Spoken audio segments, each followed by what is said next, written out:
We tend to take the consumer at a very base binary level. Unfortunately or fortunately, consumers actually understand their issues better than we do. They just don't face them as often, right? What we've been able to see is that you don't really impose a belief system on people, but people pick their belief system. So how are you designing Coto and the AI bot in a manner where you are ensuring that the retention is maintained? So I think we have a reverse retention problem. Okay. And a lot of my investors keep telling me that, right? 70% of our revenue every month comes from returning users. We never, ever predict, because we are not God and nobody is, right? So we never predict for you what will go right or wrong in your life, but we can provide clarity. Could you elaborate a little bit more on how you are assuring the user that this data will not be used against them or in any other bad manner?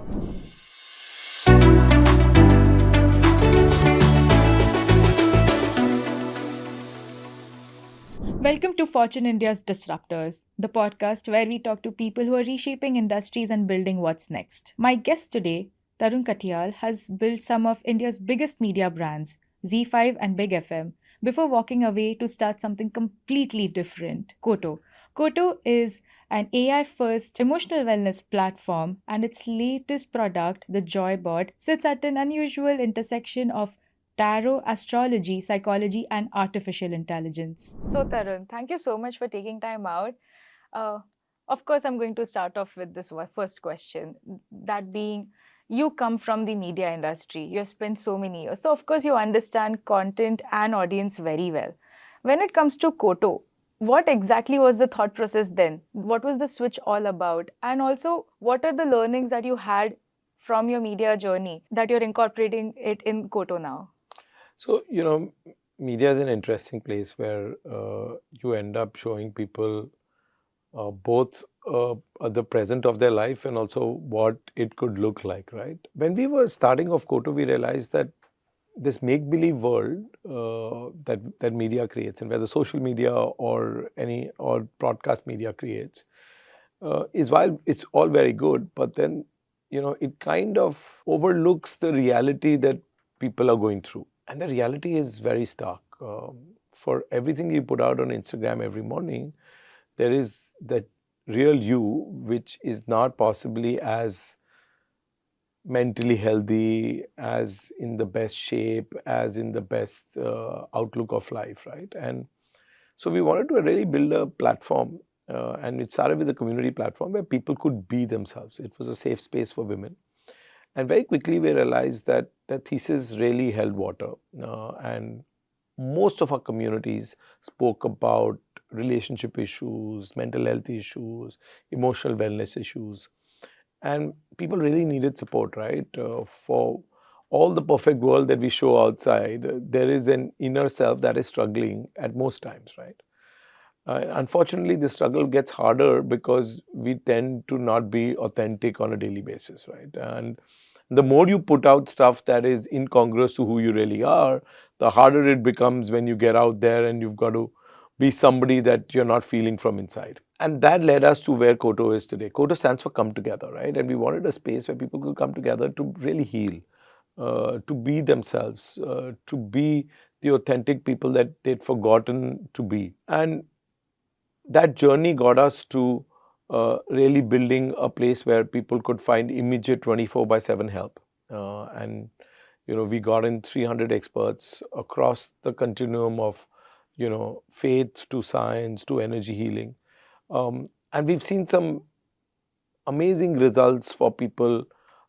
They've opened up, they've taken support, and they've really come out as being the people they really are rather than the people they pretend to be. And those pretentious the pretentious world that they live in is starting to wither away eventually. Got it. You spoke about creating a platform that is holistic, wherein it's energy healing, there's tarot, there's astrology, and there's also psychological health that is present. How do you ensure, or more like, how do you strike a balance wherein you're not confusing the user as to what exactly they need or require when you're presenting such frameworks all blended in together? We tend to take the consumer at a very base binary level. Unfortunately or fortunately, consumers actually understand their issues better than we do. They just don't face them as often, right? What we've been able to see is that you don't really impose a belief system on people, but people pick their belief system. So if you've grown up in a Vaishnav household, right, where Gita has been your cornerstone, but you've kind of given that away over the years because of different things, right? You moved into a life and a lifestyle that is more external and not very grounded from internal. When you come to us and you see an opportunity or an option to be able to find help uh, in your rooted belief system, you actually reach out to that on your own, right? Because somewhere within you, somewhere within your subconscious, you connect with some amount of those teachings, right? And Gita is a great example, or Ganesh is a great example about what your real belief system is. And people tend to choose their belief system very nicely. What we've also seen is that if you're just spiritual and not a believer, right, you end up finding the kind of things that are more universal in nature. So, like chakra healing, I was talking about that with you, right? So, that's something that people have really discovered and has really helped people because it has both science and spirituality blended into it together. And then there are people who are completely non-believers and they believe that science is the real way of healing themselves. And so for them, DBT, CBT is an obvious choice. So people make their choices. But I can also tell you, people move between modalities very nicely, right? They start with psychology, sometimes move to spirituality. They start with spirituality, but for long-term, healing, they move to something like inner child work, or they move to full psychology support. It really depends on where you are in your journey, where how much you're spiraling, what your subconscious really believes, what you've been grown up with, what's your belief system. A lot of those factors play out for people very differently. Got it. Uh, Again, a very interesting thing that you have mentioned. It was about how people or users they move between choices from spirituality to psychology, right?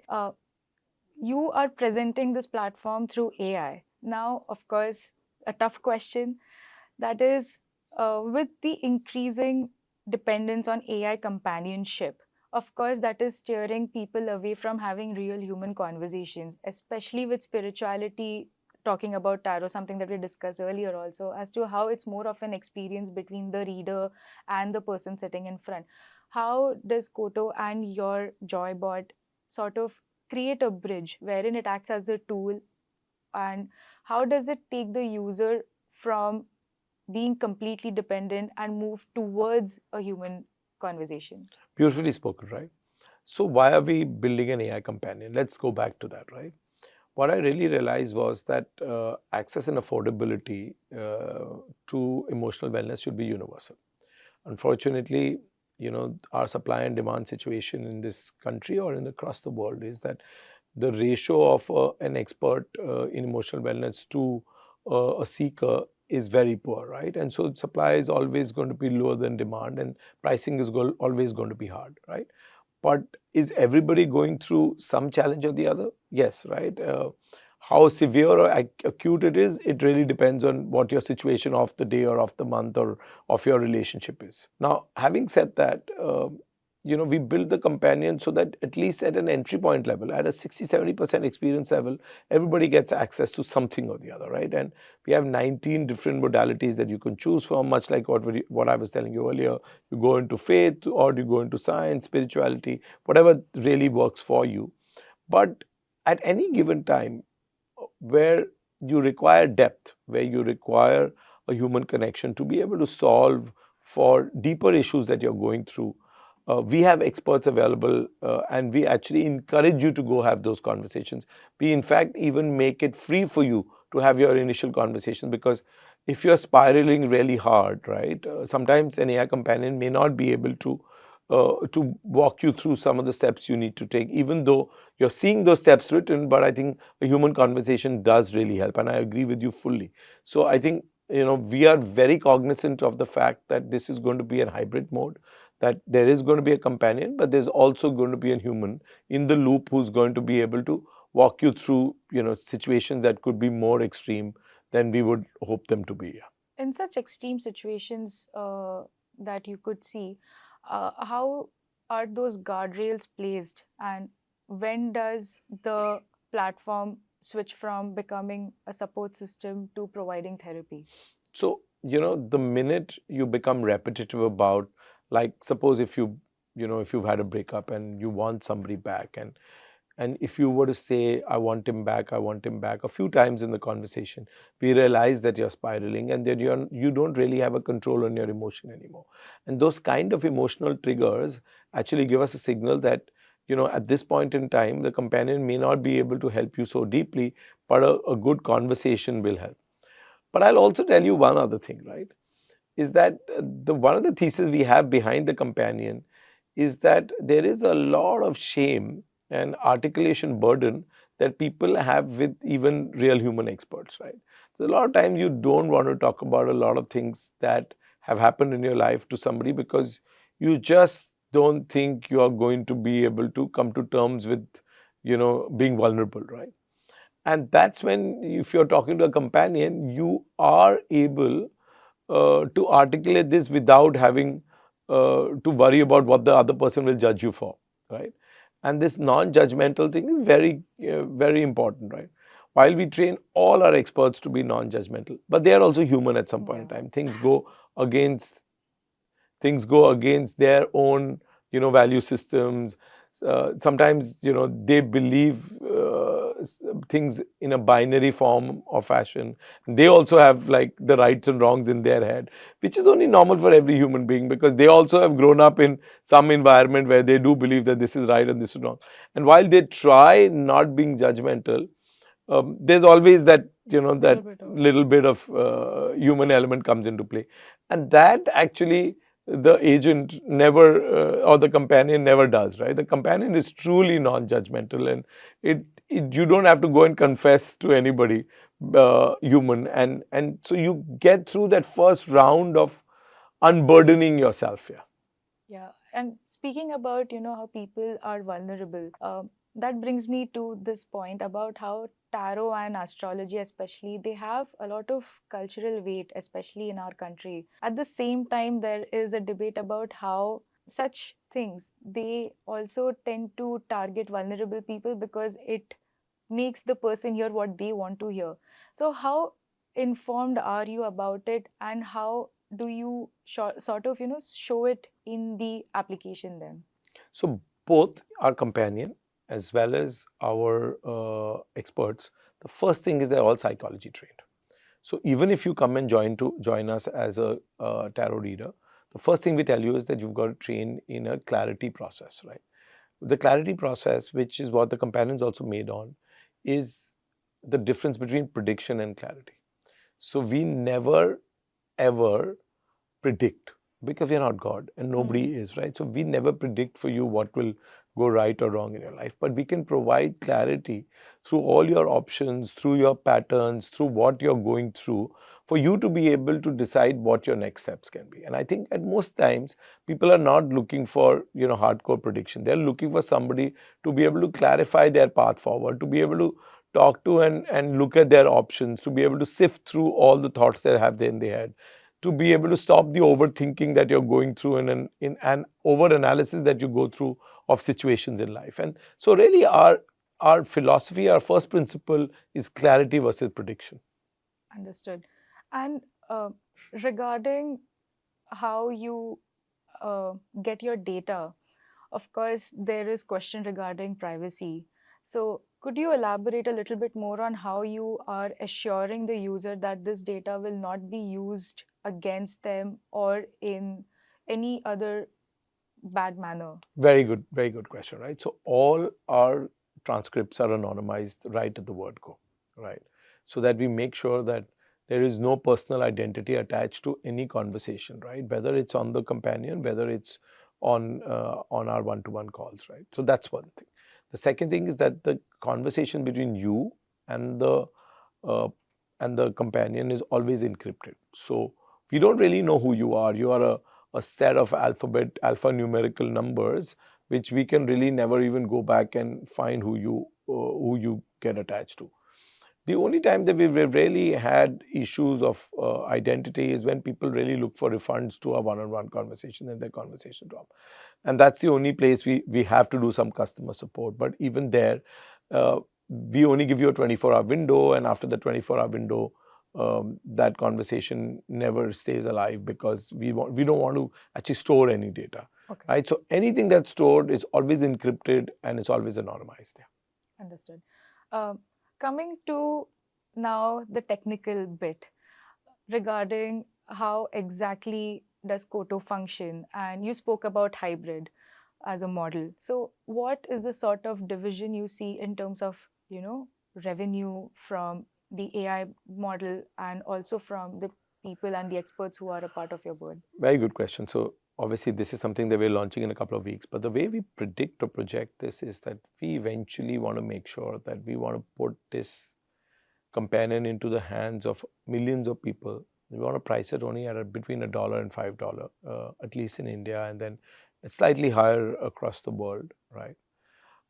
And we want to create access and affordability with this companion. So we think on a subscription basis, you shouldn't be paying more than $99 for a companion like this, and even a full service companion which has unlimited usage should not go beyond $700-800, right? Which in itself is gets to about $1 to $10, right?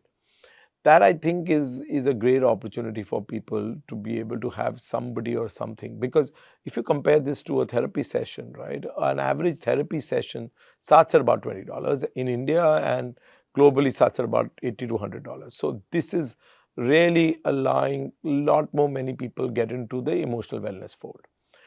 Today, our 100% of our revenues are on the consulting side, but we think eventually between the companion and our consulting side, it'll look like 70-30. Got it. 30 as a number again brings me to the sort of global users you have. That's something that you had mentioned before when we were speaking. What is the sort of difference you see in terms of how such applications, especially with respect to emotional wellness, is being adopted by users across different geographies? So let's start with North America first. North America itself is very diverse. So Canada behaves very like India, and Canadian Indians are actually more astrology tuned than even psychology tuned. And I think they kind of have left India at the time that astrology has had strong roots, and so they're not even like so much into tarot. They're into pure astrology, right? And we have a large Canadian Indian base. When it comes to American NRIs and American non-NRIs, right, both of them are actually quite adept at both psychology as well as tarot. They're not as much into astrology, but they're into tarot therapy, tarot, as well as psychology. The other thing that we see very different from Indian users is that their usage is very deep. They want to get through their process of transformation. They're not looking for a quick fix. A lot of Indian users come, use, then come back later when they again fall into trouble, but they don't get into what we always recommend is healing, right? Like go through a process of transformation, right? Unfortunately, either it's an affordability issue or I think most Indians are kind of now time starved, and so if their immediate problem is solved, they move on, but they don't really fix their way of thinking or their mind. But what we've seen globally is that they want to go through the process of change. They want to go through the process of transformation. They put in time, effort, money in finding the change that they need. If they need to do a 4-week program, and we have a lot of transformation programs on the platform. If they need to do a transformation program, they will commit and invest themselves to it, right? So that's really, though lots of Indians also do it, but a large variety of Indians also want to just get quick solutions. So that's one big difference. What we've seen in South Africa, right, is that tarot is actually part of their local culture, right? But they don't have a platform like ours, which allows them 24/7 access to to experts and to be able to have those conversations. So I think every geography behaves very, very differently. UK is kind of a mix of India and Canada and the US. So there are some users who come from Islam as a background, end up using us more for both tarot as well as coaching, and their issues are far harder than we think they are, right? Because I mean, I think some of the society groups are harder to have honest conversations than others, right? And so we've seen a lot of both societal groups and religious groups who actually gravitate towards us because they don't find that support in their own social ecosystem. Yeah. Understood. Well, you spoke about how Indians, they come use the application and then they go back and then they again come back.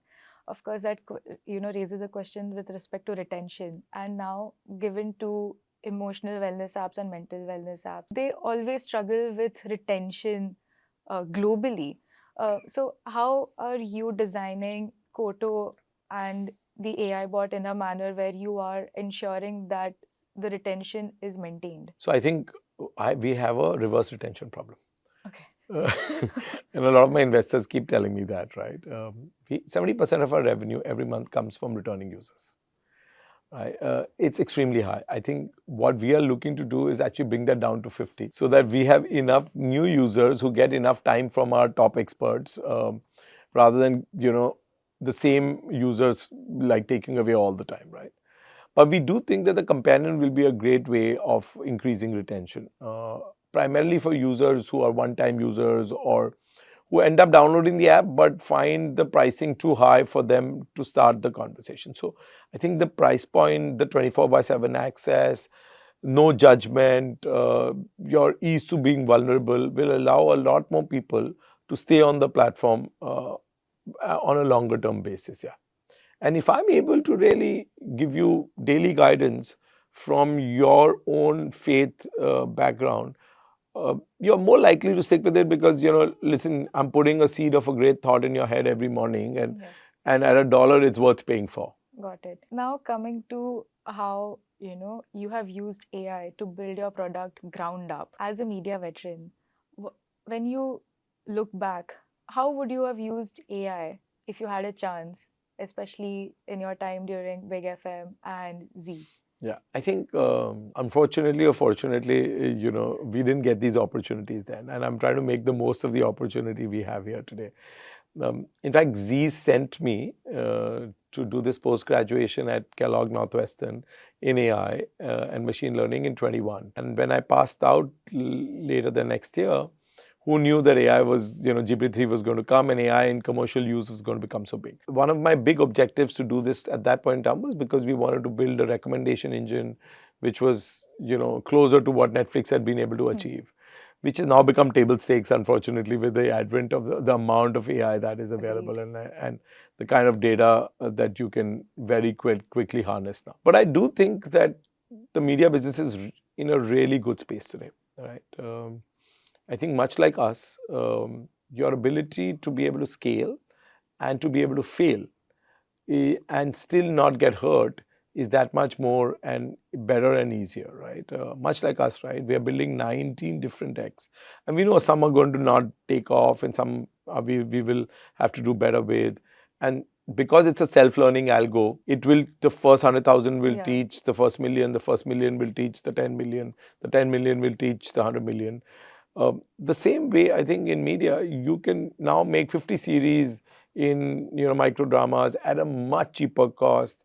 I was talking to Gemini where at Google, and 70% of Gemini's usage is today on generative media, right? And that really allows you to be able to experiment at a much cheaper cost and scale much more easily. The other thing is on social media, right? So most of our content today on social media is created through generative media. And we do our own generative media influencers. Some fail, some succeed. We are not paying any influencers to do that. We are creating our own. And that allows us to experiment at scale, understand user behavior, understand user needs, and then to be able to feed that back into the self-learning algo and do better and better with it. And I think that's going to change the way the media landscape, comes together today. I mean, people have started to do scripts and all that, which is fine, but actually being able to do end-to-end production, right, and then to be able to serve many more options to people, and then not worry about failure because the input cost is that much cheaper, really changes the game. So that sort of makes me the devil's advocate now. We need more of them. The AI world is actually also in a cycle of too many believers, and it can lead to a hype cycle that will not be good for this business. Yeah. So, of course, that is one part. And the second part is about originality and also the concept of creating something from scratch, wherein now effort now looks like a luxury. So how is content creation going to steer in a manner where it's scaling like the way you have explained? But when it comes to, getting the right audience and also maintaining originality, how do you think the media industry is going to balance that then? I think this is where the human in the loop will matter, right? The person who gives the prompt and their ability to come with original ideas and shape and create them will define how original the outcome or the output is, right? And that's why prompt engineering is becoming so big, right? But behind the prompt engineer has to be a creative mind, right? If you end up giving very repetitive, bland prompts where you want to your single entry point is to be able to replicate something that already exists rather than create something new, you're going to end up getting that, right? But if you start with thinking, I've got an original idea, now can I harness that better through the use of AI? Then you're going to get that. And I mean, it's happened in music all our life, right? We have so much music in India that got replicated out of the great tunes of the West, right? And then there were original music directors and creators. Now, you decide where you head, right? Yeah. Whether you listen to some music as inspiration or whether you listen to some music as replication, right? And if you're going to end up being, either or, you will end up getting that outcome that you deserve. Yeah. So you also highlighted about social media and how content is also shifting from OTT, and on social media it becomes micro dramas. Now micro dramas is again a sort of section you see in these OTTs. What makes you think about this rise in micro dramas, and also about the whole idea of storytelling? Has it become more fragmented or has it become more niche? Interesting question, right? I think the microdrama syndrome or the microdrama wave is very directly connected to what we do at Coto. And I'll tell you why. Most of us are attention deprived, right? I think the level of ADHD that we are all going through, we don't even know. When you get into a restaurant and you see a couple sit across each other, they are talking to each other or they're looking to in each other's phone or their own phone, right? The option is they're all into each other's phone, right? Because you cannot live with that device for very long, your attention to watch a 30-minute or a 3-hour is becoming harder and harder. I mean, a lot of people love Durandar, but they don't want to take that effort because they don't want to go sit there for 4 hours, right? They rather watch it at home in 4 parts or 5 parts or 8 parts and keep watching it slowly and steadily. It's a lovely film, right? The first one's done well, the second one's doing well, but just your ability to find attention, not time, attention is becoming harder, and which is why micro dramas are becoming, the call of the day, right? Increasingly, and it started with the short form video, TikTok, Reels format, and now it's come down to storytelling. What it also allows for you to do, if you use generative media to be able to create some of this, it allows you to talk to many niche ideas and interests, right? You don't have to be middle of the road, what we used to call MOR content, because you're able to monetize with lower unit costs. And my theory about AI, which is what I was talking to you about even at Coto, is that AI eventually will bring a lot more abundance, right? And it will bring in a lot more universal happiness at some level. Why happiness? Is because everybody will be able to get a lot of things that they couldn't afford earlier at much cheaper cost. Things will be made to many more tastes, much like microdramas. And and level of personalization will grow, leaps and bounds, because I can serve personal stuff to you without having the unit costs that were associated to it. Why weren't people able to personalize? Because for every niche you would have different unit costs, and so it became too expensive. If you didn't have enough customers buying that product, you don't think you would be able to make money on it. But if your unit costs or your input costs become really cheap, then personalization becomes that much more easier, right? And that abundance is what I think AI will bring. And the other thing AI will bring is a lot more time on people's hands, because what took you 2 hours to do is taking you 20 minutes to do. So you do other things. You end up going back to arts. You end up going back listening to podcasts. You end up building your knowledge base. You end up being more aware. If you use your time well, you'll possibly play more pickleball and paddle. But it will give you time to do other things. Unfortunately, as Indians, all we did was get to work and back, right? Because we had long days, long travel time. But AI will hopefully eventually find you many more facets into your life. So the two interesting points that you made. First was Dhurandhar. I have seen the sort of people who are going and book. I mean, every single time I'm planning to book my tickets, it's always house full. That now brings me to the second part. That is how people are now finding time, and now they're planning to go out more. That brings in the whole idea of experience. So now my question becomes two-part. One is, while yes, micro dramas are on the rise, we are also are we seeing a rise in a shift towards theaters? Are people going to theaters more because of movies like Dhurandhar finally bringing them back, and also re-releases are happening nearly every week now? And also, when it comes to experience, okay, let's go one by one. Let's go one by one. Right? For sure, people want to do more with their lives. Like I said, there is a sense of abundance that's come into our nation and across the world, right?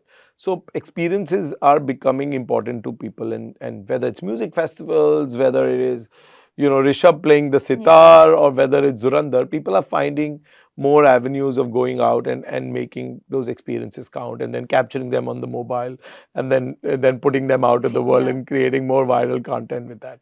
But yes, I think what technology has done is that, again, it's brought access in, it's brought unit costs down, it's brought people to be able to do more with their lives. And I think in all of that, we are living in the world that was built on lack. It's now built on abundance, right? And people want to spend their money in the right things, doing the right kind of entertainment, and having the right kind of fun. And yes, the diversity in that is also growing, right? They will do micro dramas, they will do viral content, they will do niche music, and they will do events. And everybody doesn't have to watch Kyunki Saath Bhi Kabhi Bahoti or KBC every evening in their life, right? And which is the beauty of India today. So when we were kids, we used to hear people going to Disneyland over the weekend, and this wasn't the India we knew, right? But now every weekend people go out to an event. Right. You have highlighted abundance a lot. Now with abundance, there comes fatigue. And for a consumer to have so much content will also lead to content and consumption fatigue. What do you think would sort of help, get the user see what they want, not feel that fatigue, and at the same time, does it lead to creation of different ideas wherein the experience becomes immersive or anything of the sort? What is the antithesis to fatigue? It's novelty, right? And which is where actually technology allows you to create more novelty than you ever did, right? Both generative media, as well as generative experiences, as well as immersive experiences, as well as diversity of the kind of experiences. I mean, look at Sitar, right? Social media made Rishabh to be who he is. And that kind of exposure, that kind of content allowed for us to be able to come to terms with that there could be an evening out listening to just Sitar. Or, I went for another concert with a guy called Satinder Sartaaj. I don't know whether you've heard of him. So he's a poet, a Punjabi poet, and he does Sufi Punjabi poetry music. It was at the Dome, not a single seat empty. The next day on 14th of Feb, he was performing at the Jawaharlal Nehru Stadium, not a single seat empty. And he did a 28-city tour. Now, you don't even know of him, but imagine that there are niche artists now who are, or not niche, but they are differentiated artists, diverse artists who are doing this across the world and across the country. And really, their ability to be able to succeed is because social media has allowed for their content to travel, right? And technology has allowed them to do more than they've ever done. That guy doesn't even get up from his chair.